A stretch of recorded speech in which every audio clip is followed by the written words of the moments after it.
Welcome to Kart Class, brought to you by 18 times Australian champion David Serra.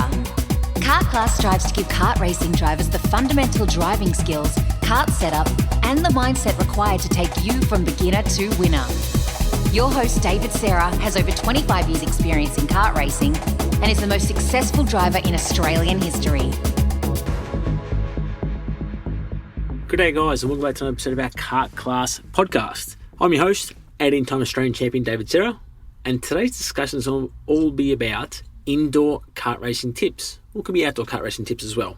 We're looking for rental karting. So a lot of us like to go rental karting with our mates, whether that's just to muck around, it could be for birthday parties or bucks parties. It might even be that we are a part of a rental racing league. And so the one thing that differentiates from the sprint kart racing that I'm predominantly used to is straight away the nature of how heavy the karts are. So we're looking for rental karts. They're built really for crashes. Like, they know that there's going to be less experienced people driving those karts. So they've got to be designed to suit people of all different ages, sizes, and weight to get into a kart. And they know that contact will be made, whether that's with a tyre barrier, with another kart, a lot more predominantly, and to cut the cost down in regards to replacing stub axles and tie rods and side pods. They put a heavy duty bumper around the outside. They've got a roll cage on in case a kart was to flip. So straight away, they're a lot heavier than what our normal sprint karts are used to. So that's the first thing to take into consideration, that when you've got a heavier kart and also it's underpowered, you've got to be a lot smoother with your steering inputs. Now that we know that when we do turn the steering wheel, whether that's on a rental kart or it's on a sprint racing kart, that each time you start putting some steering input into it, it's going to start to slow down. Now, we don't have a diff in the karts, so as soon as you're starting to turn those front wheels, that's creating extra load on the rear axle, and that's going to slow it down. So for our rental karts, it's about being extra smooth. You've got to just try and pitch yourself just breathing on it as if you're just basically trying to turn with like a couple of fingers rather than using your whole hands and strength and upper body strength to try and turn the steering wheel. The next thing to take into account with the weight of the kart is that it doesn't have the acceleration coming out of the corners. So again, I'm not sure the exact horsepower of a lot of these karts, but they're going to be around that, say, 10 to 12 horsepower. And again, the weight of the kart's going to be a lot more than what our sprint racing kart is. Sprint racing karts, they might have 20 up to 30 horsepower and less weight. So although you can make bigger mistakes when you're going faster, you can also get out of the corners a lot faster. So if you do have that mistake, straight away you've got that acceleration, you can get out of the corners. In a rental kart, you don't have that luxury behind you. So if you do make a mistake, if you overshoot a corner, if you hit the brakes too hard, you're going to be penalised a lot coming out of the corners because you want to put your foot down, but it doesn't quite go as fast. So you're going to notice a lot more on the exits. So it's all about just trying to get on that throttle as early as you possibly can. That's going to give you the most amount of exit speed, and hopefully you're going to be able to keep up your speed as you're going around the corners. Now, the other thing to take into account is that the brakes don't work anywhere near as good on a rental kart. They don't have the same capacity with the master cylinders. You know, the discs are probably not going to be quite as compatible towards the sprint racing karts. So straight away, your braking performance isn't quite there. But that's not a bad thing, because when we're going slower into the corners and we've got a heavier kart, we don't necessarily need to slow it down too much. If you're starting to look up the brakes in a rental kart, you might just be costing yourself too much speed. And knowing that you don't have the acceleration to come out of the corners, you don't want to tend to use the brakes too aggressively on a rental kart.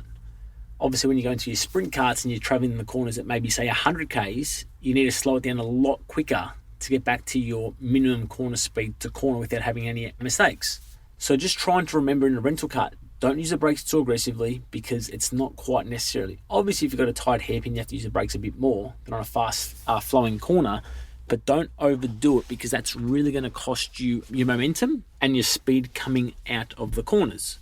Now, the other thing that we want to try and take into account with our rental karts is you're wanting to try and minimize the amount of distance that you're using on the track. So it goes back to hitting our apexes and our racing lines. It's not quite as visible on some of those rental kart tracks because they use a harder compound tyre. So it doesn't necessarily lay that rubber down on the track. So when you're looking at some of the different motorsport categories or even the sprint karts, you can see that nice, dark, shiny line on the track. That's the racing line. But with the high karts using it like an endurance tyre, it's quite slippery. It doesn't tend to show those marks as much. So people might get a little bit confused in how to corner some of the corners, hitting your apexes and so on. But when you let the kart flow out of the corners, there might be some corners where you can slightly take a tighter entry or a tighter exit. So you're actually going to save a couple of meters here and there. Now with your rental karts, some of those tracks are only going to be about 400 meters long. So if you can just save those 2, 3, 4 meters per lap, that can add up quite a lot over a 15-minute session that you might have on the track. So just try and see where you can just quite shortcut some of the corners out there. Might be just a slightly earlier, might be able to take some curb on a couple of these corners. That's going to help you out a lot as well. Now we may also find that the karts start to bounce around the corners quite a lot, and that can be quite uncomfortable.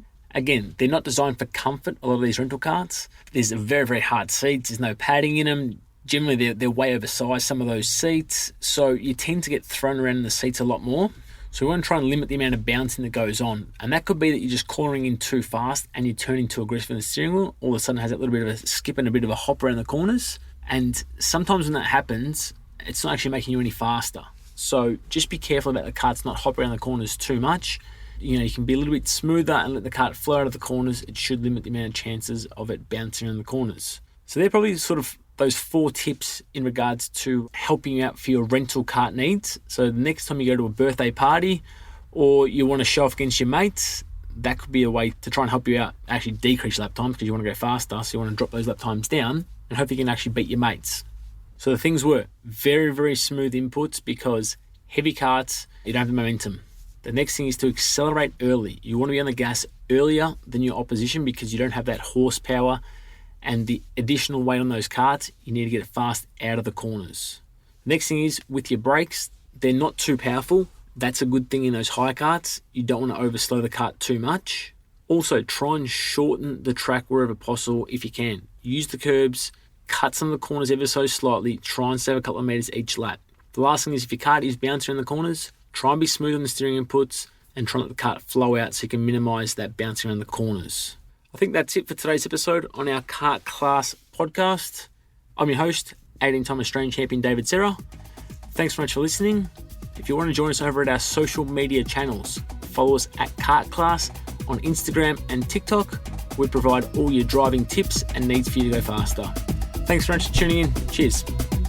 If you've enjoyed today's episode and want to learn more about your kart racing, be sure to check out kartclass.com.au for driving courses catered to all skill levels.